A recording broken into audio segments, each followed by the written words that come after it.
আমার আল্লাহ পাক বলেছেন, কোরআন তেলাওয়াত করতে গিয়ে যারা ব্যস্ত থাকে, কোরআন তেলাওয়াত করতে করতে যারা আমার কাছে হাত পেতে কিছু চাওয়ার সময় পায় না, যারা আমার কাছে হাত পেতে কিছু চায়, তাদের থেকে তেলাওয়াতকারীদেরকে আমি রব্বুল আলামিন বেশি করে দেই।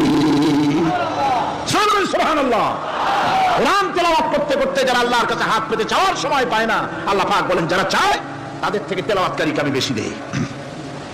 আমার বন্ধুগণ, শুধু তাই নয়, এই কোরআনে কারীম যারা তেলাওয়াত করবে, আমল করবে, কিয়ামতের দিন তার মা বাপের মাথার উপরে আল্লাহ রাব্বুল আলামিন, আবু দাউদ শরীফের হাদিসে এসেছে, তার মা বাপের মাথার উপরে নূরের টুপি পরিধান করানো হবে। এমন নূরের টুপি, এমন নূরের তাজ পরানো হবে, চন্দ্র সূর্যের আলোকে ম্লান করে দেবে। হাসরবাসীরা প্রশ্ন করবেন, এই লোকটিকে কোন ফেরেশতা নাকি বলে না, কোন নবী নাকি বলে না, তবে কি ইনি কে?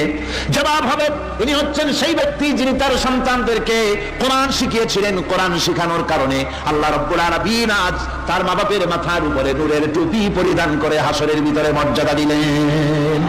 কিয়ামতের দিন দুনিয়া মর্যাদা পাওয়া যাবে, আখিরাতেও মর্যাদা পাওয়া যাবে যদি কোরআনে কারীমকে তেলাওয়াত করা যায়, আমল করা যায়, বোঝা যায়, তাহলে এই সমস্ত নিয়ামত আল্লাহ পাক দান করবেন। সুতরাং এই এত বড় নিয়ামত থেকে আমরা যেন কেউ বঞ্চিত হয়ে না যায়।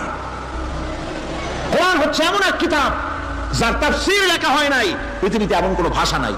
পৃথিবীর উল্লেখযোগ্য সবগুলি ভাষায় কোরআনে কারীমের তাফসীর লেখা হয়েছে, কিন্তু কোন মুফাসসির আজ পর্যন্ত কথা বলেন নাই যে আমি যে তাফসীর লিখছি এর চাইতে ভালো তাফসীর আর কেউ লিখতে পারেও না, আর পারবেও না, এটা শেষ, আর তাফসীর লেখা লাগবে না। এ কথা কেউ বলতে পেরেছে?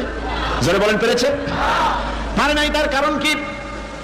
আল্লাহ রাব্বুল আলামিন বলেন, قُلْ لَوْ كَانَ الْبَحْرُ مِدَادًا لِكَلِمَاتِ رَبِّي لَنَفِدَ الْبَحْرُ قَبْلَ أَن تَنفَدَ كَلِمَاتُ رَبِّي وَلَوْ جِئْنَا بِمِثْلِهِ مَدَدًا। আল্লাহ পাক বলেন, নবী আপনি বলুন, আমার রবের কথাগুলি লেখার জন্য যদি সমুদ্রের পানিগুলি, সমুদ্রের সমস্ত পানিগুলি যদি কালিতে পরিণত হয়ে যায়, আর আমার রবের কথাগুলি যদি লেখা শুরু হয়ে যায়, আমার রবের কথাগুলি লেখার পূর্বে সমস্ত সমুদ্রের পানিগুলি শেষ হয়ে যাবে, তারপরে যদি আবার সমুদ্র ভরে দেওয়া হয়, আরো যদি লেখা হয়, তবুও আমার রবের কথা লেখা শেষ হবে না।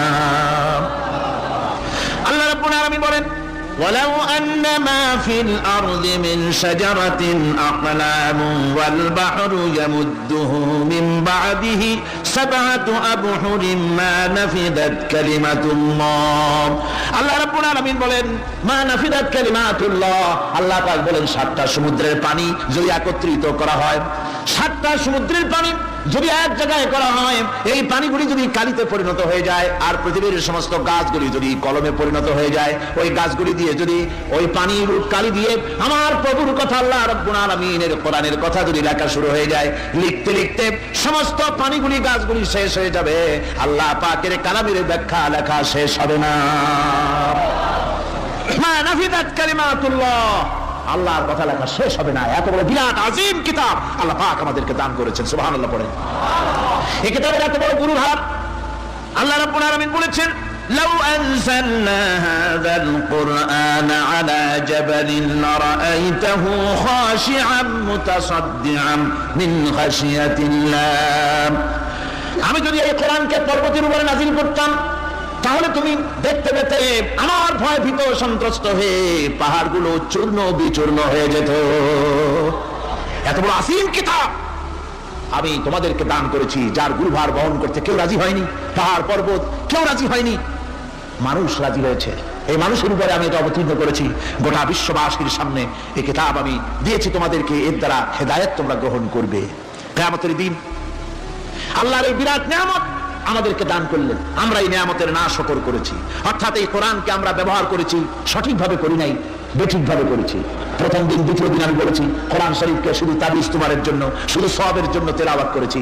আসলে শুধু সওয়াবের জন্য তো আসেনি কোরআন। কোরআন বুঝতে হবে, আমল করতে হবে, তবে না শান্তি পাবো। আপনি যদি, কোরআন হচ্ছে মানুষের জীবন সমস্যার সমাধানের গ্রন্থ। ওষুধ খেলে রোগ ভালো হয়। ওষুধ খেলে কি হয়? কেউ যদি সকাল বেলায় তসবিহ হাতে নিয়ে 500 বার পরে ওষুধ ওষুধ ওষুধ 500 বার পড়লে রোগ কি ভালো হবে? বরং রোগ আরো বাড়তে পারে চিল্লাতে চিল্লাতে। শীতের জন্য লেপ্টায় না দিয়া কেউ যদি চিল্লাইতে থাকে, জিকির করে লেপ্ত শোক লেপ্ত শোক লেপ্ত শোক, শীত কি বন্ধ হবে নাকি? পানির পিপাসায় ছটফট করে মানুষ যদি চিল্লায় পানি পানি পানি পানি পানি, পানির পিপাসা আরো বাড়বে। তাহলে কি বোঝা গেল? পিপাসা লাগলে পানি পান করতে হবে, শীত লাগলে কম্বলটা গায়ে দিতে হবে, রোগ হলে ওষুধটা খেতে হবে, তাহলে সব সমস্যার সমাধান হবে।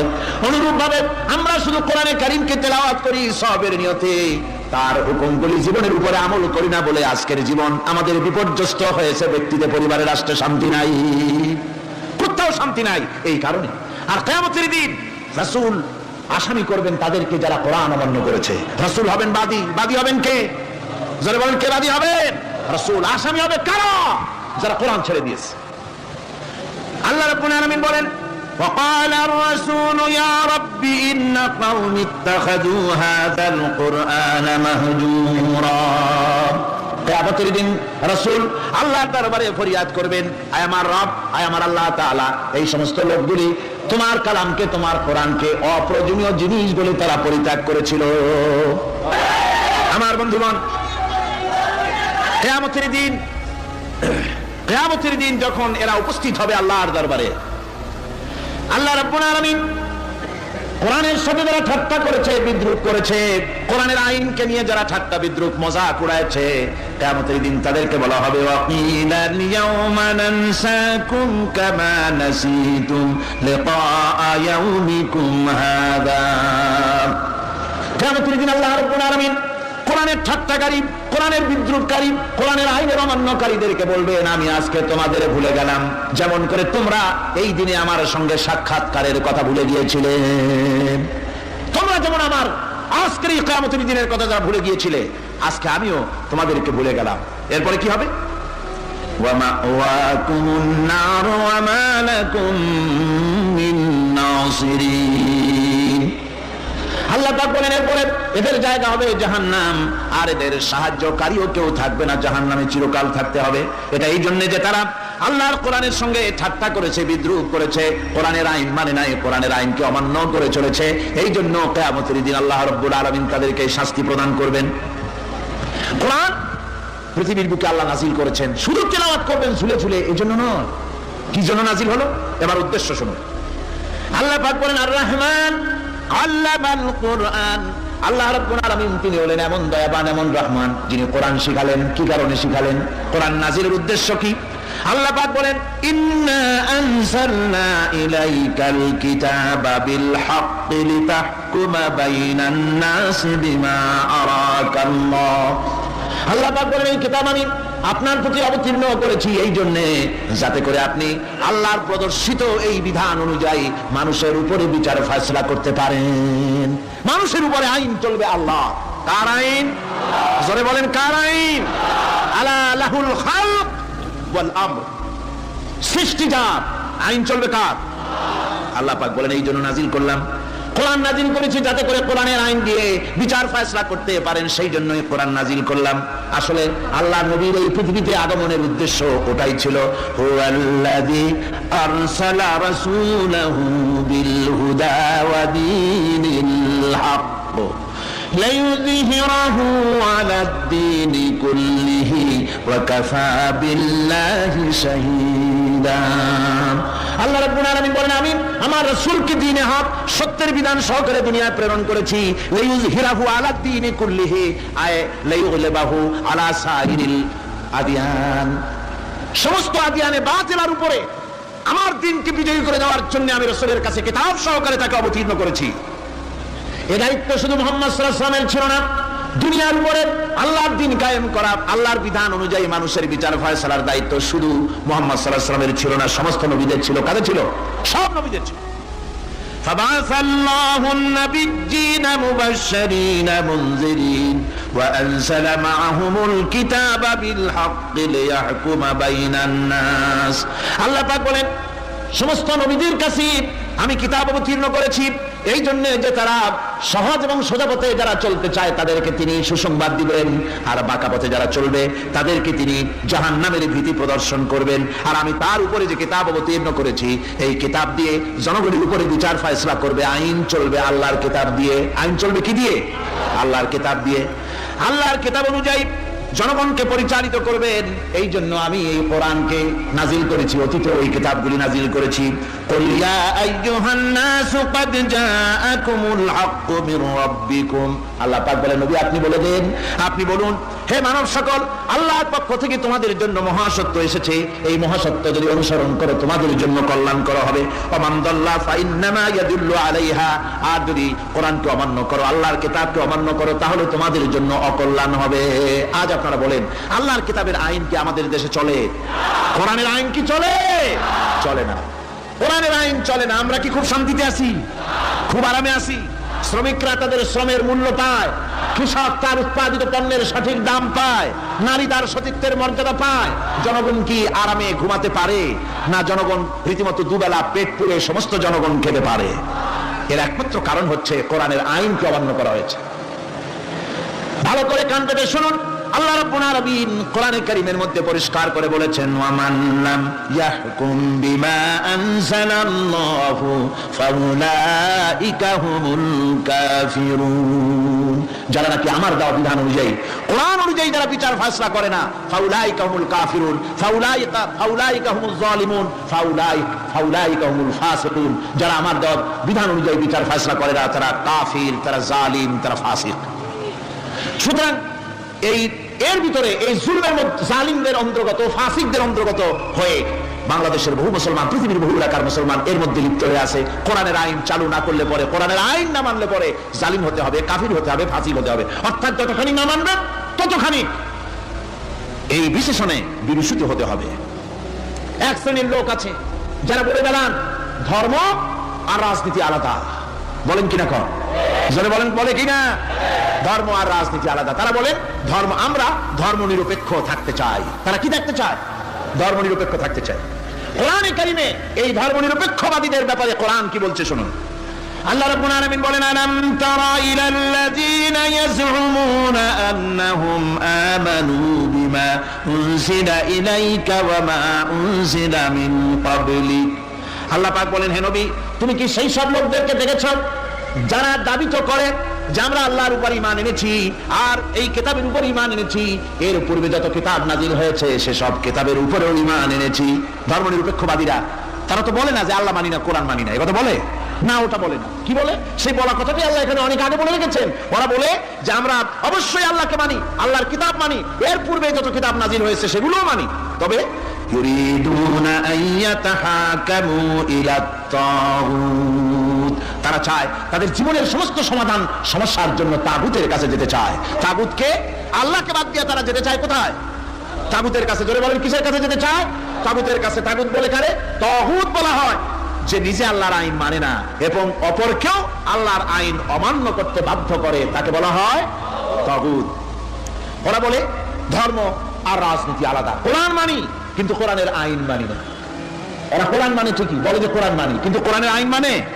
তাহলে এর মানি বলার অর্থটা কি? এর মূল্যটা কোথায়? কোরআন যদি মানো তো কোরআন বলেছে সুদ খেও না, আমাদের দেশে সুদ চলছে না। কোরআন বলেছে বিবিকে পর্দায় রাখো, পর্দায় কি রাখা হচ্ছে? কোরআন বলেছে ওজনে কম দিও না, তা কি মানা হচ্ছে? কোরআন বলেছে আমার আইন দিয়ে দেশ শাসন করো, তা কি করা হচ্ছে? সুতরাং ধর্মনিরপেক্ষ মতবাদ যেটা, এই মতবাদটা কোরআনের দৃষ্টিতে কুফরি মতবাদ। ধর্মনিরপেক্ষ মতবাদ কি? জোরে বলেন, ধর্মনিরপেক্ষ মতবাদ কি? কোন মুসলমান যে ব্যক্তি নিজেকে মুসলমান বলে দাবি করে, ধর্মনিরপেক্ষ মতবাদ সে বিশ্বাস করতে পারে না, জায়েজ নাই, হারাম। আফাতুমিনুনা বিবাদিল কিতাব ওয়া তাকফুরুনা বিবাদ, তোমরা কোরআনের কিছু অংশকে মেনে নিবে আর কিছু অংশকে করবে অস্বীকার। এটা যদি করো দুনিয়ার জীবনে পাবে, দুনিয়ার জীবনে জিল্লতি আসবে, লাঞ্ছনা আসবে, আর কিয়ামতে পাবে জাহান্নামের শাস্তি। সুতরাং ধর্মনিরপেক্ষ মতবাদের অর্থ তারা বলে যে ধর্মহীনতা নয়, আসলে কিন্তু ধর্মনিরপেক্ষ মতবাদের অর্থই হলো ধর্মহীনতা। ঠিক কিনা কন? যারা বলেন ঠিক কিনা? এই ধর্মনিরপেক্ষ মতবাদ আমাদের দেশের জন্ম হয় নাই, এর জন্ম হয়েছে ইউরোপ সভ্যতায়। প্রাচীন ইউরোপ সভ্যতায় এর জন্ম হয়েছিল, সেখান থেকে তার আন্ডা বাচ্চা ভারতে এসেছিল। ভারত থেকে এই আন্ডা বাচ্চার কিছু অংশ 1972 সালে তদানীন্তন সরকারের মাথার উপরে ভারত চাপিয়ে দিয়েছিল। সেই ধর্মনিরপেক্ষ মতবাদ 1972 সনের সংবিধানে লেখা হলো, কিন্তু 1982 সনে যখন সংবিধান আবার অ্যামেন্ডমেন্ট করা হলো, তখন ধর্মনিরপেক্ষতার কপালে ঝাঁটা মেরে বিদায় করা হয়েছে। বাংলাদেশে ধর্মনিরপেক্ষ মতবাদ চলতে পারে না। ধর্মনিরপেক্ষ মতবাদের কথা আমাদের দেশে তারাই বলে যারা 72 সনে ক্ষমতায় ছিলেন। তারা ধর্মের সাথে কি ব্যবহার করেছেন আমরা ভুলে যাই নাই, আপনারা ভুলে গেছেন। 1972 সনে দেশের সমস্ত বিশ্ববিদ্যালয়ের মনোগ্রাম থেকে ইকরা বিসমি রাব্বিকাল্লাযী খালাক রাব্বি জিদনি ইলমা কোরআনে কারীমের এই আয়াতকে বিদায় করে দেওয়া হয়েছিল। শাসনতন্ত্রের শিরোনামে বিসমিল্লাহকে গ্রহণ করা হয় নাই। শুধু তাই নয়, কোরআনে কারীম যেখানে তেলাওয়াত করা হয় তখনকার সময় রেডিওতে, টেলিভিশনে ওই 72 থেকে 3 বছর, এবং এখনো সেই দলটি মিটিং করতে গিয়ে, কোন জায়গায় কিছু করতে গিয়ে আগে কোরআন শরীফ, তারপরে গীতা, তারপরে বাইবেল। এগুলি হচ্ছে মুনাফিকের লক্ষণ। কিসের লক্ষণ? যেখানে যেই টেবিলে, যেই মঞ্চে কোরআন তেলাওয়াত হয়, বাইবেল, গীতা পড়া হারাম, পড়া হতে পারে না। কোরআনের চাইতে শ্রেষ্ঠ কিতাব আল্লাহর দুনিয়া আছে। সমস্ত কিতাবকে রাদ করেছে কোরআন। হযরত ওমর রাদিয়াল্লাহু তাআলা রাসূল করিম সাল্লাল্লাহু আলাইহি ওয়াসাল্লামের কাছে গিয়ে তাওরাতের একটা পাতা পড়তেছিলেন। হযরত আবু বকর রাদিয়াল্লাহু তাআলা সেখানে চলে এলেন। এসে দেখেন রাসূল করিম সাল্লাল্লাহু আলাইহি ওয়াসাল্লামের চেহারা মোবারক লাল হয়ে গিয়েছে গুসায়। হযরত আবু বকর বললেন, ওমর, তুই যদি এর থেকে মরে যেতিস, তুই যদি এর থেকে মরে যেতিস, তুই যদি এর থেকে মরে যেতি। 3 বার বললেন। হযরত ওমর শিউরে উঠলেন, হতচকিত হয়ে উঠলেন। আবু বকর আমাকে মরার কথা বলছেন কেন? তিনি তাকিয়ে দেখেন রাসূল করিম সাল্লাল্লাহু আলাইহি ওয়াসাল্লামের চেহারা মোবারক গুসায় লাল হয়ে গিয়েছে। হযরত ওমর বলছেন, ইয়া রাসূলুল্লাহ, আমার এবং আমার পিতামাতার জীবন আপনার কদম মোবারকে উৎসর্গ হয়ে যাক। আমি অপরাধ করেছি, কি অন্যায় করেছি হুজুর আমাকে বলুন। হুজুর বলছেন, ওমর, তুমি যে তাওরাতের পাতা আমার সামনে পড়তেছো, এই তাওরাত যার উপরে নাজিল হয়েছিল, সেই মুসা আলাইহিস সালাম যদি আজকে বেঁচে থাকতেন, তাহলে আমার উম্মতের ভিতরে শামিল হয়ে যাওয়া তার জন্য ফরজ হয়ে যেত। অতীতের সমস্ত কিতাবকে রদ করা হয়েছে, সমস্ত শরিয়াতকে বন্ধ করা হয়েছে। সুতরাং কোন মুসলমানের প্ল্যাটফর্মে যেখানে কোরআন তেলাওয়াত হয়, বেদ, বাইবেল, গীতা পড়া হারাম সেখানে। এই মুনাফিকরা তাও করে থাকে। আমার মুসলমান ভাইরা, নজরুল ইসলাম কলেজের ইসলাম শব্দ বাদ দিয়ে নজরুল কলেজ করা হয়েছিল। সলিমুল্লাহ মুসলিম হলের মুসলিম শব্দ বাদ দিয়ে শুধু সলিমুল্লাহ হল করা হয়েছিল। তার মানে ধর্ম এদের কলিজায় আগুন জ্বালিয়ে দেয়। ইসলামের নাম বরদাস্ত হয় না, কোরআনের নাম বরদাস্ত হয় না। আর বরদাস্ত হয়নি বলেই আল্লাহ পাক তার ইন্তেকাম নিয়েছেন। আমার বক্তব্য হচ্ছে, কোরআনে কারীম পৃথিবীতে এসেছে শাসন করতে দুনিয়াকে। তার মধ্যে রয়েছে রাজনীতি, অর্থনীতি, সবকিছু। এই বিচার ফয়সালা কোরআন থেকে যারা গ্রহণ করে না, রাসূলকে যারা বিচারক মানে না, তাদের সম্পর্কে আল্লাহ পাক কি বলছেন শুনুন। فلا وربك لا يؤمنون حتى يحكموك فيما شجر بينهم ثم لا يجدوا في أنفسهم حرجا مما قضيت ويسلموا تسليما। আল্লাহ রাব্বুল আলামিন বলেন, ফালা ওয়ারাব্বিক, কখনো নয় হে নবী, আপনার রবের কসম, কখনোই নয়। ওরা মুমিন নয় যারা নাকি তাদের জীবনের সব কিছুর ব্যাপারে যতক্ষণ পর্যন্ত আপনাকে বিচারক না মানে, আপনার দেওয়া ফয়সালাকে গ্রহণ না করে, এবং আপনি বিচার করার পর ফয়সালা দেওয়ার পরে এটার উপরে দ্বিধাহীন চিত্তে মেনে যতক্ষণ না নিবে, ততক্ষণ পর্যন্ত তারা যত ঈমানের দাবি করুক, তারা আসলে মুমিন না। এ ফতোয়া কার? এ ফতোয়া কার? আল্লাহ রাব্বুল আলামিনের ফতোয়া। কখনো মুমিন হতে পারবে না যারা রাসূলুল্লাহকে ফয়সালাকারী হিসেবে গ্রহণ না করবে, কোরআনকে সংবিধানের উৎস হিসেবে গ্রহণ না করবে। কোরআন এসেছে আইনের কিতাব হিসেবে পৃথিবীর মানুষকে পরিচালিত করার জন্য। আজ এই কোরআনের আইন যারা মানে সেখানে শান্তি পায়, কোরআন যেখানে মানে না সেখানে শান্তি হয় না। আল্লাহ পাক পরিষ্কার বলেছেন কোরআনের আইন মেনে চলো। আর যারা এই কোরআনকে অমান্য করবে তাদের শাস্তি কি হবে? আল্লাহ পাক বলেন, আল্লাযীনা কাযযাবু বিল কিতাবি ওয়া বিমা আরসালনা বিহি রুসুলানা ফাসাউফা ইয়ামালুন। আল্লাহ পাক বলেন, আমি যে কিতাব নাজিল করেছি, এই কিতাবকে যারা মিথ্যা মনে করে, কিতাবকে যারা অস্বীকার করে, কোরআনের আইন যারা মানে না, আমি যে রাসূলের উপরে যা নাজিল করেছি সেগুলির উপরে যারা ঈমান আনে না, এগুলিকে যারা মানে না, তাদের জন্য এর পরিণতি তারা খুব শীঘ্রই টের পাবে, খুব শীঘ্রই তাদেরকে পরিণতি দেওয়া হবে। কিয়ামতের দিন তাদেরকে আল্লাহ রাব্বুল আলামিন জাহান্নামে প্রবেশ করাবেন। কোরআনের অমান্যকারীদের জায়গা কোথায় হবে? কোথায় হবে তাদের জায়গা? জাহান্নামের ভিতরে হবে। সুতরাং আমরা কোথায় যেতে চাই? জাহান্নামে না জান্নাতে? বেহেশতে যদি যেতে চাই, দুনিয়ায় যদি শান্তি চাই এবং আখিরাতে যদি মুক্তি পেতে চাই, তাহলে আমাদেরকে কোরআনের আইনকে মানতে হবে। কিসের আইন মানা লাগবে? কোরআনের আইন মানতে হবে। কোরআনে কারীমের নাজিল হলো, আল্লাহ পাক যে কোরআন আমাদের শিখালেন, আর রহমান আল্লামাল কোরআন, যে কোরআন তিনি আমাদের শিখালেন। এই কোরআন নাজিলের পদ্ধতি ছিল মদিনা এবং মক্কা। রাসূলের মক্কি জিন্দেগিতে কিছু নাজিল হয়েছে, আর মদনী জিন্দেগিতে নাজিল হয়েছে কিছু। মক্কা শরীফে যেগুলি নাজিল হয়েছে সেই সূরাগুলো ছিল তাওহীদ, রিসালাত এবং আখিরাতের উপরে নির্ভর করে। আর মদনী সূরা যেগুলি ছিল সেগুলি ফৌজদারি দণ্ডবিধি, উত্তরাধিকারী আইন, তারপরে যাকাত, ওসর, যুদ্ধ, সন্ধি, বন্দী, এরপরে রয়েছে স্বরাষ্ট্রনীতি, পররাষ্ট্রনীতি, অর্থনীতি, জীবন পরিচালনার সমস্ত বিধি আর ব্যবস্থা মদনী জিন্দেগির সূরাগুলিতে, অবতীর্ণ সূরাগুলিতে আল্লাহ রাব্বুল আলামিন নাজিল করেছেন। কোরআন শরীফ মানুষের সকল সমস্যার সমাধান দিয়েছে। এখানে আমি এখন তার কিছু নমুনা পেশ করছি আপনাদের সামনে, আপনাদের বোঝার জন্য যে কোরআন। অনেকে বলে যে কোরআনের তাফসীরের ভেতরে রাজনীতির আলোচনা হয়। রাজনীতি সেইটুকু করি যেটুকু আল্লাহ কোরআনে করেছেন। যেরকম আলহামদুলিল্লাহ, এর থেকে বাড়ায় কিছু বলি নাকি? না। কোরআন যেটুকুন করেছে, রাসূলুল্লাহ যেটুকুন করেছে, একজন মুসলমান হিসাবে তা করা আপনার আমার জন্য কি? সুন্নত, নফল। ওটা করা কি ধরে কর, এটা করা আমাদের জন্য ফরজ। সেই জন্য আমি কিছু নমুনা পেশ করছি আপনাদের সামনে, বুঝতে পারবেন যে কোরআন শুধু নামাজের কথা নিয়ে আসে নাই। কোরআনের মধ্যে আয়াত সংখ্যা কত? ৬৬৬৬। এটা ঠিক না, কিছু কম আছে।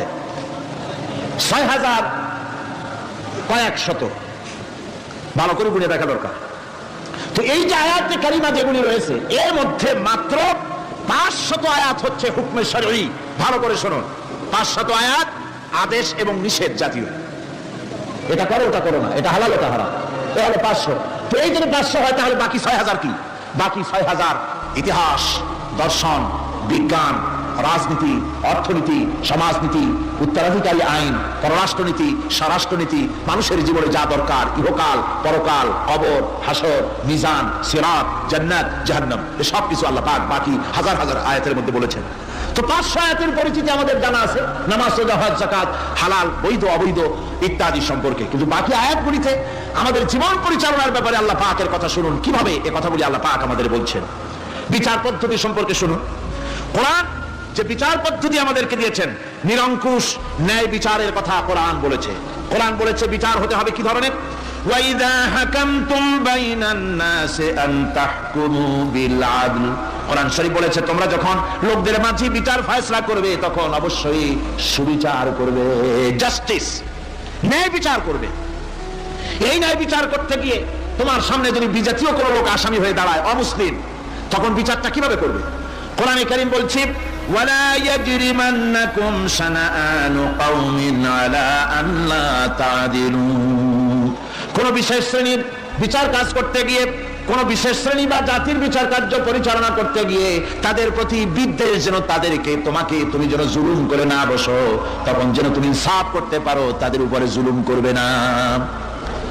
সে যদি তোমার জাতের লোক না হয়, বিচার করতেছে, তুমি বিচারক হিসাবে সঠিক বিচার করবে, বিচারের মানদণ্ডকে কখনো হেলাদোলা করবে না, ভালো সুবিচার করবে। এটা হচ্ছে কোরআন কারীমের কথা। আর আত্মীয় স্বজনের বিচার সম্পর্কে বলা হচ্ছে যে তোমরা বিচার নিয়ে, সুবিচার নিয়ে তোমরা দাঁড়াও, দণ্ডায়মান হও, সুবিচার নিয়ে মুসলমানেরা তোমরা যখন বিচার করবে, তখন এই বিচার করতে গিয়ে ওয়ালাউ আলা আনফুসিকুম আবিল ওয়ালিদাইনি ওয়াল আকরাবিন, সে যদি তোমার নিজের বিরুদ্ধেও যায় বিচার, তা যদি তোমার সন্তান সন্ততি, ভাই ব্রাদার, মা বাপ ইত্যাদির বিরুদ্ধেও যদি চলে যায়, ইয়াকুন গানিয়ান আও ফাকিরান, যদি সে গরিব হয়, যদি সে ধনীও হয়, বিচারের বেলায় কোনো রকম তারতম্য করবে না, আপন হোক পর হোক, বিচার করতে হবে সঠিক। এটা কার কথা? আল্লাহর। জোরে বলেন, কার কথা? পৃথিবীর কোন ধর্মগ্রন্থের কথা বলেছে? পৃথিবীর কোন জাতি কথা বলেছে? কোরআন বলেছে এই সুবিচারের কথা। সুবিচার করতে হবে, বিচারের বেলায় খবরদার আপন পর এবং কোন ধর্মের লোক এই চিন্তা করতে যেও না। কোরআনে কারীমের মধ্যে রয়েছে ফৌজদারি দণ্ডবিধি, জুডিশিয়াল ল, ফৌজদারি দণ্ডবিধি। এখানে একটা কথা বলে নিতে হয়, আল্লাহর আইন, মূল কথাটা কি? আল্লাহর আইন। আল্লাহর আইনের কথা শোনা মাত্রই এক শ্রেণীর লোকেরা মনে করে আল্লাহর আইন মানি হলো হাত কাটা, আল্লাহর আইনের অর্থই হলো গলা কাটা, আল্লাহর আইনের অর্থই হলো দৌড়া মারা। এটা একটা বাজে কথা। আল্লাহ পাকের আল্লাহকে এরকম একটা বদমেজাজি দারোগার মতো আল্লাহ যে মানুষ পাইলেই খালি পিটাবে আর হাত কাটবে, একটা কথা হইল? হাত কাটা, গলা কাটা, এটা কখন সুবিচার প্রতিষ্ঠিত হয়ে যাবে, খাওয়া পড়ার গ্যারান্টি মিলবে, তারপরে যদি কেউ চুরি করে দৃষ্টান্তমূলক শাস্তি দাও হাত কেটে। এর আগে না। মদিনা মুনাওয়ারায় হযরত ওমর রাদিয়াল্লাহু তাআলা আনহুর সময় অনাবৃষ্টির কারণে দুর্ভিক্ষ দেখা দিয়েছিল। তখন হযরত ওমর জাস্টিসদেরকে, ম্যাজিস্ট্রেটদেরকে ডেকে পরিষ্কারভাবে এলান করে দিয়েছিলেন, এখন যদি কোনো চোর ধরা পড়ে, এই দুর্ভিক্ষ চলাকালীন কোন চোর যদি ধরা পড়ে আর প্রমাণিত হয় পেটের জ্বালায় চুরি করেছে, খবরদার তার হাতকে তোমরা কাটবে না, খবরদার হাত কাটবে না। ইসলাম তো আগে পেটে দেয়। আগে কোথায় দেয়? পেটে, তারপরে দেয় পিঠে, আগে দেয় না। মানুষের খাওয়া পড়া, শিক্ষা, চিকিৎসা, বাসস্থান সবটার গ্যারান্টি দেওয়া হয়। মদিনায় যখন এই গ্যারান্টি এসে গেল, চোরের হাত কাটা আইন মক্কায় নাজিল হয় নাই, নাজিল হয়েছে মদিনা মুনাওয়ারায় রাসূলের মদনী জিন্দেগিতে। কোন সময়? যখন রাসূলুল্লাহ প্রেসিডেন্ট। রাসূলুল্লাহ কি? যখন রাসূলুল্লাহ কি রাষ্ট্রপতি, সেই সময় মানুষ দরজা খুলে ঘুমাবার সুযোগ পেল, খাওয়া পড়া, শিক্ষা, চিকিৎসা, বাসস্থানের গ্যারান্টি পেল। এই সময় আল্লাহ রাব্বুল আলামিন তিনি যখন দেখলেন ইসলামী সমাজ ব্যবস্থা কোরআনের আইনের মাধ্যমে মানুষ সব রকমের নিরাপত্তা লাভ করেছে, পেটের সমস্যার সমাধান হয়ে গেছে, তখন আল্লাহ আইন জারি করলেন, আস-সারিকু ওয়াস-সারিকাতু ফাকতাউ আইদিয়াহুমা, চোর পুরুষ হোক আর নারী হোক উভয়ের হাত কেটে দাও। পুরুষ হোক আর নারী হোক এখন উভয়ের হাত কেটে দাও। দৃষ্টান্তমূলক শাস্তি হোক, যাতে করে এই চুরি আর না কেউ না করে। পেটে খাবার আছে, চাকরি আছে, ওষুধ আছে, শিক্ষা আছে, থাকার মতো জায়গা আছে, এখন চুরি করো কেন? তাহলে বোঝা যাবে এটা নেশায় পরিণত হয়েছে। কি হয়েছে? নেশা। তখন তার চোরকে বসায় সেলুট মারা আর যাবে না, এখন হাতটা কাটিয়া একটা শাস্তি দিয়ে দাও। আমাদের দেশে কিন্তু চোরের হাত কাটা আইনের ব্যাপারে কোন চোরের আজ পর্যন্ত মিছিল করে না। বাংলাদেশের কোন ছোট ছোট চোর, যেমন তাল চোর, বেল চোর, কচু চোর, সাথী চোর, জুতা চোর, আর যত ছোট ছোট চোর, এই সব চোরেরা কি কোনোদিন মিছিল করেছে যে চোরের হাত কাটা আইন মানি না, মানবো না? বলেছে কেউ? বলে। কিন্তু এই আইনের বিরুদ্ধে সোচ্চার কারা? কোন চোরেরা? নিশ্চয়ই ছোট চোরেরা না, বড় চোর, যারা তাল বেল চুরি করে না, বরং কলমের খোঁচা দিয়া সরকারের জনগণের লক্ষ কোটি কোটি টাকা পকেটস্থ করেন মেহেরবানি করে। ওইসব তারা মনে করেন যদি এই আইন চালু হয়ে যায় তাহলে তালচোর বেলচোরের তো কোনো ক্ষতি নাই, ইসলামী রাষ্ট্র চালু হলে পরে তো সকলের পেটে ভাত আসবে, ওই তাল বেল আর চুরি করা লাগবে না, তাদের তো সুবিধা।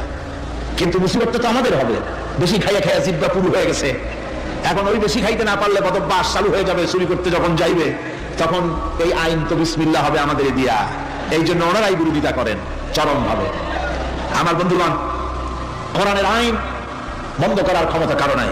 আইন চালু হলে পরেই শান্তি আসবে। ওরা বিরোধিতা করছে, ওরা বলছে চোরের হাত কাটা আইন এটা হচ্ছে একটা অমানবিক ব্যাপার। আইনটা কার? আল্লাহ। মানুষগুলি কার?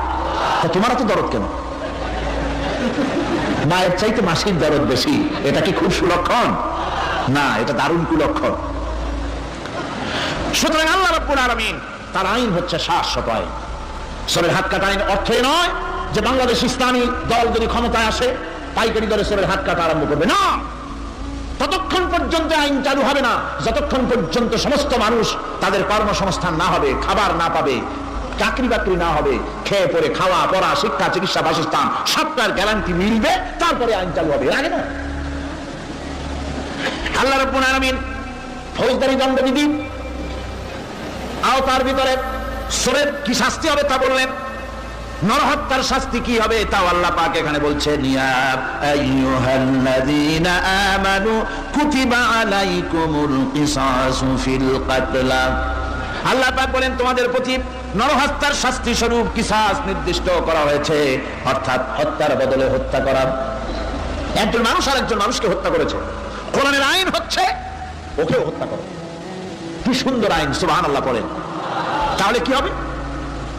রেডিও, টেলিভিশনে, পত্র পত্রিকার মাধ্যমে যদি খবর ছড়ানো হয় যে হত্যাকারীর বিচার হবে কোরআনের আইন অনুযায়ী, প্রকাশ্য রাজপথে হত্যাকারীকে তাকেও যদি হত্যা করে দেওয়া হয়, এই দৃশ্য উপস্থিত জনতা যত দেখবে, পত্রপত্রিকায় খবর পাবে, টেলিভিশনের পর্দায় দেখতে পাবে, যারা দেখলো এই সব লক্ষ লক্ষ জনতার ভেতরে মানুষ হত্যা করার দুঃসাহস আর আসবে? আল্লাহ পাক বলছেন এটা হচ্ছে মানুষের ইহসাস, এর মধ্যে রয়েছে মানুষের জীবন। এরপরে নরকতার শাস্তি আল্লাহ পাক এভাবে কোরআনে কারীমের মধ্যে বললেন। জিনার শাস্তি, আয-যানিয়াতু ওয়াজ-যানি ফাজলিদু কুল্লা ওয়াহিদিন মিনহুমা মিআতা জালদা। আল্লাহ রাব্বুল আলামিন বলেন জিনাকারিনী পুরুষ, জিনাকারিনী নারী আর জিনাকারা পুরুষ, তাদের শাস্তি হচ্ছে উভয়কে 100 করে দৌড়া মারা, প্রাণদণ্ড দিয়ে দেওয়া। এই শাস্তিগুলি হয় জিনা বন্ধ হয়ে যাবে, বিবাহ সহজ হবে। ইসলামী রাষ্ট্র হলে পরে জিনা করা কঠিন হবে, বিবাহ করা সহজ হয়ে যাবে। এটা হচ্ছে কোরআনের আইনের সুন্দর বিধান। জিনার শাস্তি, চোরের শাস্তি, নরহত্যার শাস্তি জুডিশিয়াল লয়ের আওতায়, ফৌজদারি দণ্ডবিধির আওতায় এগুলি পড়ে। এগুলি সব কোরআন শরীফে আছে না নাই? আছে কিনা? তাহলে কি করে আপনি বলবেন আপনি ধর্ম নিরপেক্ষ? আপনি শুধু ধর্ম আপনার ব্যক্তিগত ব্যাপার আর রাজনীতি একটা আলাদা ব্যাপার। এবারে আল্লাহ রাব্বুল আলামিন মদ পান সম্পর্কে, যারা মদ পান করবে, জুয়া খেলবে যারা, তাদের সম্পর্কে মদ্যপায়ীদের ব্যাপারে আল্লাহ পাক বলছেন ইন্নামাল খামরু ওয়াল মাইসিরু ওয়াল আনসাবু ওয়াল আজলামু রিজসুম মিন আমালিশ শাইতানি ফাজতানিবুহু। আল্লাহ পাক বলেন নিঃসন্দেহে মদ, জুয়া এবং পাশা, এই সমস্ত খেলাকে, এই সমস্ত জিনিসকে নাপাক ঘোষণা করা হয়েছে। এগুলি সব হতেছে শয়তান কর্তৃক উদ্ভাবিত নোংরা কাজ। এগুলি শয়তানের কাজ। মদ আর জুয়া কার কাজ? যারা বলেন কার কাজ? শয়তানের কাজ। সুতরাং ফাজতানিবুহু, এর থেকে তোমরা ফিরে থাকো। আল্লাহ বলছেন মদ এবং জুয়া মানুষকে আল্লাহর জিকির থেকে ফিরায় রাখে। ফাহাল আনতুম মুনতাহুন, এগুলি শোনার পরেও কি তোমরা এর থেকে ফিরে থাকবে না? এবার আল্লাহ রাব্বুল আলামিন ওজনে কম দেওয়া সম্পর্কে বলছেন, যারা ব্যবসায়ী, অনেক ব্যবসায়ী আছে, ব্যবসা করতে গিয়ে ধর্ম ব্যক্তিগত ব্যাপার, ব্যবসার মধ্যে ধর্ম নিতে চাই না। কয় যে ধর্ম দারুণ পবিত্র জিনিস, এত পবিত্র, শুধু মসজিদে থাকবে, শুধু মাদ্রাসায় থাকবে, আমার জীবনের বিস্তীর্ণ অঙ্গনে ধর্ম ঢুকতে পারবে না। তার মানে ভাবখানা এই, আল্লাহ এবং রাসূলকে বলে দেওয়া হচ্ছে হে আল্লাহ, হে রাসূল, তোমাদের উপরে 144 জারি করে দিলাম, শুধু মসজিদে আর খানকায় থাকো, মাদ্রাসায় থাকো, আমাদের জীবনের বিস্তীর্ণ অঙ্গনে তোমাদের কোনো প্রবেশের অধিকার নাই। জোরে কর নাউজুবিল্লাহ। আল্লাহ পাক মানুষের জীবনের সকল ক্ষেত্রে আইন চলবে আল্লাহ। ইনিল হুকমু ইল্লা লিল্লাহ। আইন চলবে কার? আল্লাহ রাব্বুল আলামিন বলেন ওজনে কম দিও না। ওয়াউফুল কাইলা ইযা কিলতুম ওয়াজনু বিল কিসতাসিল মুস্তাকিম। মেপে যখন কোনো জিনিস দিবে পরিমাপে কম দিবে না, ওজন করে যখন দিবে ওজনেও কম দিবে না। আল্লাহ পাক কোরআনে কারীমের মধ্যে সুন্দর করে সব কথা বলে দিলেন। ওজনে কম করো না, পরিমাপে কম করো না, সঠিকভাবে এটাকে দিও। ইয়াতীমের মাল সম্পর্কে কোরআন বলছে ওয়ালা তাকরাবু মালাল ইয়াতীমি ইল্লা বিল্লাতী হিয়া আহসান। ইয়াতীমের মাল ভক্ষণ করা তো দূরের কথা, এর নিকটবর্তী হয় না। তবে হ্যাঁ, ইয়াতীম বয়সপ্রাপ্ত হওয়া পর্যন্ত যদি আমানত রাখো সেটা ভিন্ন কথা, কিন্তু ইয়াতীমের মালকে ভক্ষণ করো না অবৈধভাবে। ইয়াতীমের মালের সুরক্ষার জন্য আল্লাহ পাক বলে দিলেন। অশ্লীলতা সম্পর্কে, আজকে সমাজে অশ্লীলতা চলছে, বেহায়ামি, নগ্নতা চলছে, এ সম্পর্কে আল্লাহ পাক বলছেন কুল ইন্নামা হারামা রাব্বিয়াল ফাওয়াহিশা মা যাহারা মিনহা ওয়া মা বাতান। আল্লাহ পাক বলেন হে নবী, আপনি বলে দেন আমার প্রভু নিঃসন্দেহে প্রকাশ্য এবং অপ্রকাশ্য সব রকমের নির্লজ্জতা এবং পাপাচারকে নিষিদ্ধ ঘোষণা করেছেন, হারাম করে দিয়েছেন। প্রকাশ্য এবং অপ্রকাশ্য সব রকমের পাপাচারকে, নির্লজ্জতাকে আল্লাহ পাক নিষেধ করেছেন। আজকে আমাদের দেশের টেলিভিশনে যে সমস্ত নির্লজ্জ বিজ্ঞাপন দেওয়া হয়, নারী দেহের যে সৌন্দর্য প্রদর্শনী করা হয়, এ কি কোনো মুসলমান দেশের করা উচিত? কোন মুসলমানদের জন্য এটা কি বৈধ? আজ নির্লজ্জতা, বেহায়ামি ছড়িয়ে পড়ছে চতুর্দিকে। আল্লাহ পাক নিষেধ করছেন, হারাম করে দিয়েছেন প্রকাশ্য অপ্রকাশ্য সব রকমের নির্লজ্জতা। আল্লাহ পাক তাদের কাছে মজা লাগে, কবিতা পাঠের আসর, গানের আসর, পুঁথি পাঠের আসর, নাচ, নাটক, গল্প ইত্যাদি তাদের কাছে মজা লেগেছে। আমার কোরআনকে তারা ছেড়ে আপনার কোরআনকে তারা উপহাস করেছে। এই উপহাস করার কারণেই মুসলমানদের এই চরম অবনতি। আল্লামা ইকবাল বলেছেন वो जमाना में मुअज्जद थे मुसलमान होकर और तुम मुखार बने हो तारिके कुরআন होकर। সে যুগের মানুষেরা কোরআনকে সম্মান করে দুনিয়ার বুকে মর্যাদা তারা পেয়েছিলেন, আর আজকে কোরআনকে না মেনে কোরআন থেকে দূরে সরে গিয়ে মানুষেরা আজ চরমভাবে জিল্লতির মধ্যে পড়ে গিয়েছে। কাজেই আল্লাহ রাব্বুল আলামিনের নবী কিয়ামতের দিন মামলা দায়ের করবেন, বড় মুশকিল হয়ে যাবে মুসলমানদের জন্য, বিপদে পড়ে যেতে হবে। সেজন্য রসুল যে মামলা দায়ের করবেন ওই মামলায় যেন আমরা আসামি না হয়ে যাই, তার জন্য আমাদের দায়িত্ব হলো কোরআন পড়তে হবে, কোরআন বুঝতে হবে, আর কোরআন অনুযায়ী নিজেদের জীবনকে পরিচালিত করতে হবে। যারা এই কোরআনকে মানবে না, কোরআনের ফয়সালা অনুযায়ী জীবনের ফয়সালা করবে না, তাদের সম্পর্কে আল্লাহ পাক বলেছেন ওয়ামান লাম ইয়াহকুম বিমা আনজালাল্লাহু ফাউলাইকা হুমুল যালিমুন। যারা এই কোরআন দিয়ে এই বিধান দিয়ে বিচার ফয়সালা করে না তারা জালিম, তারা জালিম, তারা কাফের, তারা ফাসিক, যারা নাকি কোরআন দিয়ে বিচার ফয়সালা করে না। সুতরাং কোরআনের ইখতিলাফ কায়েম করার জন্য চেষ্টা করতে হবে, সম্মিলিতভাবে চেষ্টা করতে হবে, যাতে করে সমাজে কোরআনের রাজ কায়েম হয়ে যায়। শুধু তেলাওয়াতের মাধ্যমে নয়, বরং বাস্তবে কোরআনকে জমিনে প্রতিষ্ঠার জন্য সর্বাত্মক প্রচেষ্টা চালাতে হবে মুসলমানদেরকে। আমরা কি সেই প্রচেষ্টা চালাতে রাজি আছি? যারা বলেন রাজি আছি। আল্লাহ রাব্বুল আলামিন বলেন, আমি প্রত্যেক নবীর জন্য দুষ্কৃতকারীদেরকে দুশমন বানায় দিয়েছি, অর্থাৎ এই দুশমনি চলতে থাকবে। হঠাৎ করে ফেরেশতা এসে জমিনে দিন কায়েম করে দিয়ে যাবেন, এই জন্য সংগ্রাম করতে হবে, এই জন্য কষ্ট করতে হবে। আর আল্লাহ পাক বলেন, নবীকে বলছেন আপনাকে সাহায্য করার জন্য, সত্য পথ দেখাবার জন্য আর সাহায্য করার জন্য আমি আল্লাহ আপনার জন্য যথেষ্ট। যখন দিন কায়েমের জন্য সংগ্রামে মানুষ লিপ্ত হয়ে যাবে, আল্লাহ পাক বলেন শত্রুদের হাতে অসহায় করে আমি তোমাদের ছেড়ে দেব না। ওয়া কানা হাক্কান আলাইনা নাসরুল মুমিনিন। মুমিনদের সাহায্য করা আমি আল্লাহর জন্য ওয়াজিব, মুমিনদের জন্য সাহায্য করা আল্লাহর কি হক। আল্লাহ বলেন আমি মুমিনদেরকে সাহায্য করব, ভয় পাইও না। ওয়ালা তাহিনু ওয়ালা তাহজানু ওয়া আনতুমুল আলাউনা ইন কুনতুম মুমিনিন। কোনো ভয় নাই, কোনো চিন্তা নাই, যদি মুমিন হও আমি আল্লাহ তোমাদেরকে বিজয়ী করব। মুমিন হওয়া লাগবে, আর যদি মুমিন না হও তাহলে বারবার মতো কাফের দেশ ভয় দেখাবে, ভয় ছুটে চিপে পড়বা। বুঝলেন? ইমান যদি থাকে, ইমানের মজবুতি যদি থাকে, তাহলে মুসলমান লড়াই করে এসেছে, ইতিহাস দেখিয়ে এসেছে। সামান্য কয়েকজন মুসলমান, আল্লাহ বলেছেন 10 জন যদি হও 100-র উপরে আমি তোমাদেরকে জয়যুক্ত করব। সুবহানাল্লাহ। মুত্তাকি হতে হবে, সাবের হতে হবে। মুসলমান হলে তার তো ভয়ের কিছু নাই, সে লড়াই করে অস্ত্রের জোরে নয়, জনবলের সৈন্যদের শক্তির জোরে নয়, সে লড়াই করে আল্লাহ রহমতের উপরে ভরসা করে, ইমানের জোরে। কিসের জোরে? ইমানের জোরে। এই জন্য মুসলমানদের সাথে যারাই লড়াই করতে এসছে মায়ের খাইয়া পলাইয়া কুল পায় নাই, মহাবীর দুর্বল সিংহের মতো পলাইছে। তার কারণ কি? ওদের চিন্তা হলো যে যদি মরি তো জাহান্নাম ছাড়া পথ নাই। আর মুসলমান সে মনে করছে যদি বাঁচি তো কাফি, আর যদি মরি শহীদ হয়ে যাবো, জান্নাতে চলে যাবো। কোথায় চলে যাবো? জান্নাতে চলে যাবো। আমার ভাইয়েরা, এই জন্য বিশ্বকবি কবি সম্রাট আল্লামা ইকবাল বলেছেন, বাতিল সে দবনে ওয়ালে है आसमान ही हम, बातिल से दबने वाले है आसमान ही हम, सो बर कर चुका है तो इम्तिहान हमारा। বাতিলের সামনে মাথা নত করার জাত আমরা না। আকাশ সাক্ষী, জমিন সাক্ষী, এই পৃথিবী সাক্ষী। মুসলমানেরা কখনো, ইমানদার মুসলমানেরা কখন মাথা, কোন সময় তারা মাথা নত করে না। তারা সেই বীর জাতি। দস্ত है दरिया भी न छोड़े हमने, दस्त है दरिया भी न छोड़े हमने, बहर जुल्मत में दौड़ा दिए घोड़े हमने। আমরা সেই জাতি, প্রান্তর তো প্রান্তর। শ্রাবণের খস্ততা উত্তাল তরঙ্গমালা নদীর উপর থেকে ঘোড়া দাবড়িয়ে আমি নদীর অপর পারে ইসলামের পতাকা উড্ডীন করেছি, আমি সেই মুসলমান। সুতরাং আল্লাহ রাব্বুল আলামিন বলেন, ইয়া আইয়ুহাল্লাযীনা আমানু ইন তানসুরুল্লাহা ইয়ানসুরকুম। ও বিশ্বাসীরা, তোমরা যদি আল্লাহর মদদ করো আল্লাহ তোমাদের মদদ করবেন। তোমরা আল্লাহর সাহায্য করো, আল্লাহ তোমাদের সাহায্য করবে। আল্লাহ কি সাহায্য করবেন আপনারা? আল্লাহ দান কম হয়েছে না চাল কম হয়েছে? কি সাহায্য করবেন? আল্লাহর সাহায্য মানে ইসলামের সাহায্য।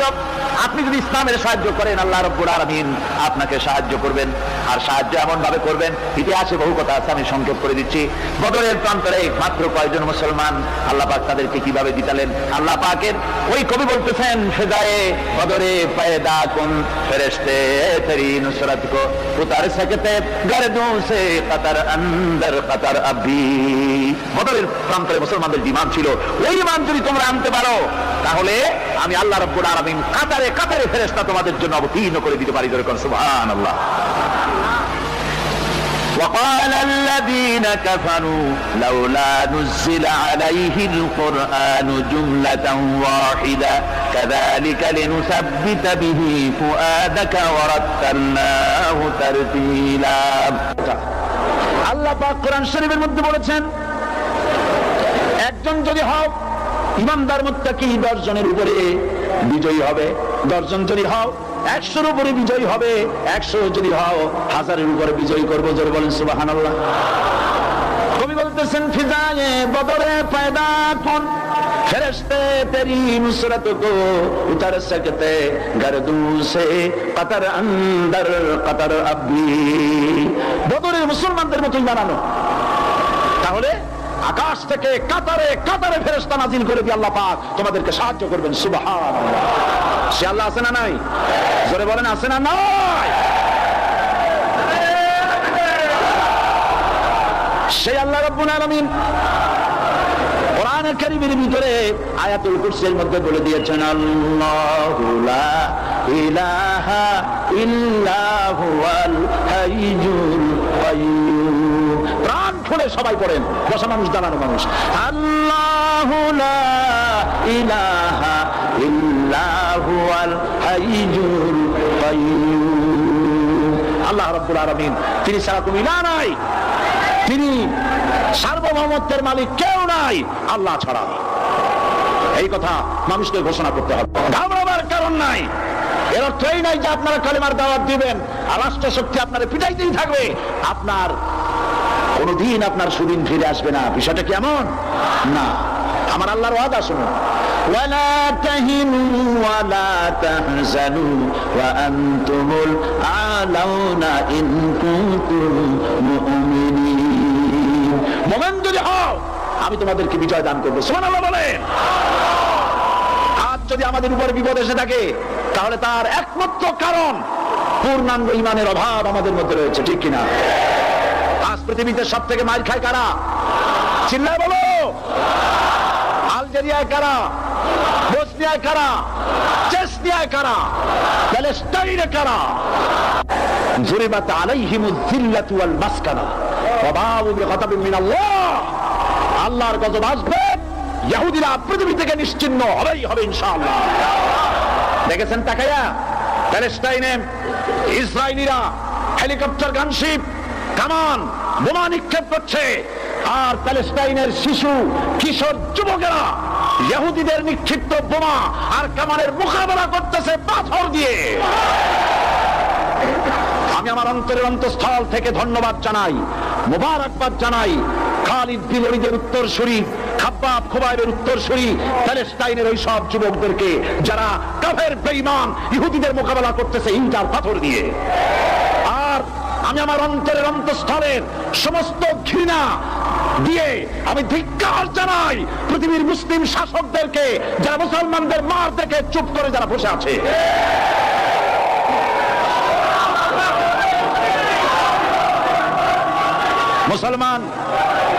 মুসলমান যদি মুসলমানের মতো হয়, 10 জন যথেষ্ট। কয়জন যথেষ্ট? কোথায় আছে কথা? আল্লাহ পাক কোরআন শরীফের মধ্যে বলেছেন, একজন যদি হও ইমানদার মুত্তাকি 10 জনের উপরে বিজয়ী হবে, 10 জন যদি হও 100-র উপরে বিজয়ী হবে, 100 যদি হও 1000-এর উপরে বিজয়ী করবো। জোরে বলেন সুবহানাল্লাহ। কবি বলতেছেন, ফিজায়ে বদরে পয়দা কুন ফেরেশতে তেরি নুসরত কো উতার सकते गर्दों से कतर अंदर कतर अभी। বদরের মুসলমানদের মতোই বানানো, তাহলে আকাশ থেকে কাতারে কাতারে ফেরেশতা নাজিল করে দিয়ে আল্লাহ পাক তোমাদেরকে সাহায্য করবেন। সুবহানাল্লাহ। সে আল্লাহ আছে না নাই? জোরে বলেন, আছে না নাই? সেই আল্লাহ রাব্বুল আলামিন কোরআনুল কারীমের ভিতরে আয়াতুল কুরসির মধ্যে বলে দিয়েছেন, আল্লাহু লা ইলাহা ইল্লা হুয়াল হাইয়ুল কাইয়্যুম। প্রাণ খুলে সবাই পড়েন, বসা মানুষ দাঁড়ানো মানুষ। আল্লাহু লা ইলাহা ইল্লা হুয়াল হাইয়ুল কাইয়্যুম। আল্লাহ রাব্বুল আলামিন, তিনি ছাড়া কোনো ইলাহ নাই, তিনি সার্বভৌমত্বের মালিক কেউ নাই আল্লাহ ছাড়া। এই কথা মানুষকে ঘোষণা করতে হবে। বাধা এই কথা বললেই বাধা দেবে কয় শ্রেণীর লোক? 3 শ্রেণী। প্রথম শ্রেণী হচ্ছে কে? রাষ্ট্রশক্তি। আজও তারা বাধা দিচ্ছে। আল্লাহর আইন দিয়ে দেশ চালাও, তারা তাদের মন মর্জি মোতাবেক আইন দিয়ে দেশ চালাবে। আল্লাহ পাক বলছেন, আলা আলাহুল খালকু ওয়াল আমরু, সৃষ্টি যার, আইন চলবে তার। কারো বাবার আইন চলতে পারে না, নিজেদের তৈরি করা আইন চলবে না। ইনিল হুকমু ইল্লা লিল্লাহ, একমাত্র আইন চলবে কার? এই আইন রাসূল করিম সাল্লাল্লাহু আলাইহি ওয়াসাল্লাম মদিনায় কোরআন দিয়ে প্রতিষ্ঠিত করেছিলেন।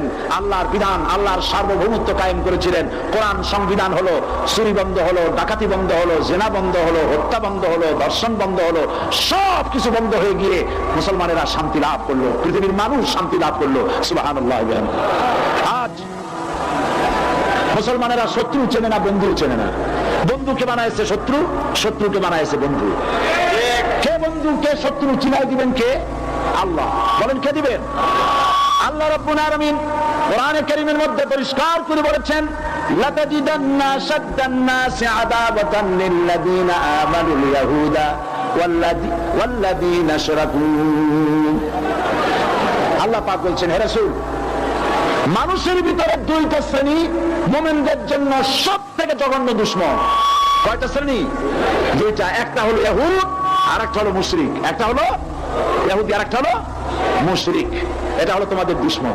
আর আজ আমাদের দেশে, পৃথিবীর বিভিন্ন দেশে মুসলমানেরা মুশরিকদের সঙ্গে সম্প্রীতি বাড়াচ্ছে, মুসলমানদের সাথে শত্রুতা বাড়াচ্ছে। তো দুনিয়ার ময়দানে আপনি যা কামাই করবেন, এখানে রেজাল্ট আউট হবে, এখানে আপনি পাবেন ফল, এখানে পাবেন। যা করবেন, এখানে গাছ লাগাবেন, ফল লাগাবেন, এখানে পাবেন। আর আল্লাহর জন্য যেটা করবেন, সেটার ফল, সেটার রেজাল্ট কিয়ামতে বাইর হবে। সুবহানাল্লাহ। এখানে পরীক্ষা দিয়ে যদি কেউ ফেল করে, ম্যাট্রিক পরীক্ষা দিয়ে ফেল করেছে, ফাজিল পরীক্ষা দিয়ে ফেল করেছে, আবার পরীক্ষা দিয়ে পাস করার সুযোগ আছে। আবারও ফেল করেছে, আবারও পরীক্ষা দিয়ে পাস করার সুযোগ আছে। 10 বার যদি ফেল করে, আরো 10 বার পাস পরীক্ষা দিয়ে পাস করার সুযোগ আছে। কিন্তু কিয়ামতের দিন আল্লাহ রাব্বুল আলামিনের জীবনের পরীক্ষায় কোনো মানুষ যদি আল্লাহর আদালতে ফেল করে বসে একবার, দ্বিতীয়বার পরীক্ষা দেওয়ার আর কোনো সুযোগ নাই। এই পৃথিবীতে যদি কেউ নিম্ন আদালতে মামলায় হেরে যায়, জাজ কোর্টে করবে, যদি হেরে যায় হাইকোর্টে করবে, হেরে গেলে আপিল করবে সুপ্রিম কোর্টে, সুপ্রিম কোর্টেও যদি হেরে যায় তাহলে প্রেসিডেন্টের কাছে আপিল করবে। সুযোগ আছে কয়েকবার। কিন্তু কিয়ামতের দিন জীবনের আদালতে কোনো মানুষ যদি একবার ফেল করে বসে, জীবনের মামলায় যদি একবার হেরে যায়, দ্বিতীয়বার আপিল করার আর কোনো জায়গা নাই। সে আখেরাতে রেজাল্ট আউট হবে। আমরা সব মরে যাব, আমরা সব কি হব? সব মরে যাব। আল্লাহ পাক আমাদেরকে উঠাবে না। মানুষকে কবরে রাখার সময় আমরা কি বলি? মিনহা খালাকনাকুম, জানেন না? পড়েন, মিনহা খালাকনাকুম ওয়া ফিহা নুঈদুকুম ওয়া মিনহা নুখরিজুকুম তারাতান উখরা। এই মাটি দিয়ে তোমাকে তৈরি করা হয়েছিল, এই মাটির মধ্যে রেখে গেলাম, এর থেকে আবার তোমাকে উত্থিত করা হবে। কে বলতেছেন কথা? আল্লাহ পাক বলছেন, আল্লাহ তাআলা বলছেন। কি নিষ্ঠুর এই পৃথিবী! ভেবে দেখেছেন কি একবারও কি ভেবে দেখেছেন এই পৃথিবী কত নিষ্ঠুর? এই সন্তান সন্ততি সব একটি মোহ, একটি মায়া, একটি মহব্বত, একটি প্রতারণা। যে বইয়ের জন্য হারাম ইনকাম করেছেন, যে সন্তানদের জন্য হারাম ইনকাম করেছেন, জান দিলেন, রক্ত দিলেন, জীবন দিলেন, সারা রাত কষ্ট করেছেন, দৌড়দৌড়ি করেছেন, যখন মরে গেলেন, যে বাচ্চাটা আপনি করে না নিলে কলিজা ঠান্ডা হয় না, সেই বাচ্চা বলবে, মাকে বলবে, মা বাপের লাশ যে রুমে আছে আমার সেখানে নিও না, আমার ভয় করে। ঠিক কিনা? স্ত্রীও আরো 2-1 জন লোক না হলে লাশের ঘরে থাকতে পারবে না, তারও ভয় করবে। থাকলে বড়জন মা থাকতে পারে, বাপ থাকতে পারে, যাকে বিবাহ করার পর অনেক সন্তান আছে মা বাপকে চোখে দেখতে পারে না, বল কথা মতো মায়ের সাথে কথা বলা বন্ধ করে দেয়। হয়তো কুমিল্লা এরকম নাও থাকতে পারে, বইতে নালিশ করছে, মায়ের সাথে কথা বলে, আবার বলে এই বুড়িটা মরে না কেন? নাউজুবিল্লাহ, নাউজুবিল্লাহ। বুড়িটারে মরার কথা বলতেছো তুমি? তোমার ছোট্টবেলায় যখন তোমার টাইফয়েড হয়েছিল, অসুখ করেছিল, গরিব বাবা, বাড়িতে ল্যাপ নাই, খাতা নাই, তোষক নাই, সেই জায়গায় মা তার কাপড় বিছায় দিয়া বুকের উপরে নিজের শরীরের উষ্ণতা দিয়া বাঁচায় রাখার চেষ্টা করেছে, নিজে না খেয়ে খাওয়াইছে, অসুখ সারে না। মা ওই মনুষ্য বাচ্চার স্নানে তার মাথার কাছে বসে তাহাজ্জুদের নামাজ পড়ে কোরআন শরীফ তেলাওয়াত করে, চোখ দিয়া পানি পড়ে আর বলতে থাকে রব্বুল আলামিন আমার জীবনটারে দিয়ে আমার কলিজার টুকরা সন্তানটারে বাঁচাইয়া দাও। যেই মা নিজের জীবন দিয়া সন্তান বাঁচাইতে চাইলো, সেই সন্তান আজকে বউ পাইয়া মাকে ভুলে যায়, মায়ের সাথে খারাপ ব্যবহার করে। আল্লাহ রাব্বুল আলামিন বলেছেন মা বাবার সঙ্গে খারাপ ব্যবহার করো না, ভালোবাসায় কথা বলো। ওয়াকুল্লাহুমা কাওলান কারীমা, সম্মান সূচক কথা বলো। মা বাবার জন্য দোয়া করো আমার কাছে। কে বলতেছে? আল্লাহ তাআলা বলেছেন দোয়া করো আমার কাছে এই ভাষায়, রব্বিরহামহুমা কামা রাব্বায়ানি সাগীরা। পড়েন সবাই, রব্বিরহামহুমা কামা রাব্বায়ানি সাগীরা। আয় আমার রব, আমার মা বাপ জন্মের ছোটবেলায় আমাকে অত্যন্ত যত্ন করে লালন পালন করেছে। আল্লাহ তাআলা তুমি দয়া করে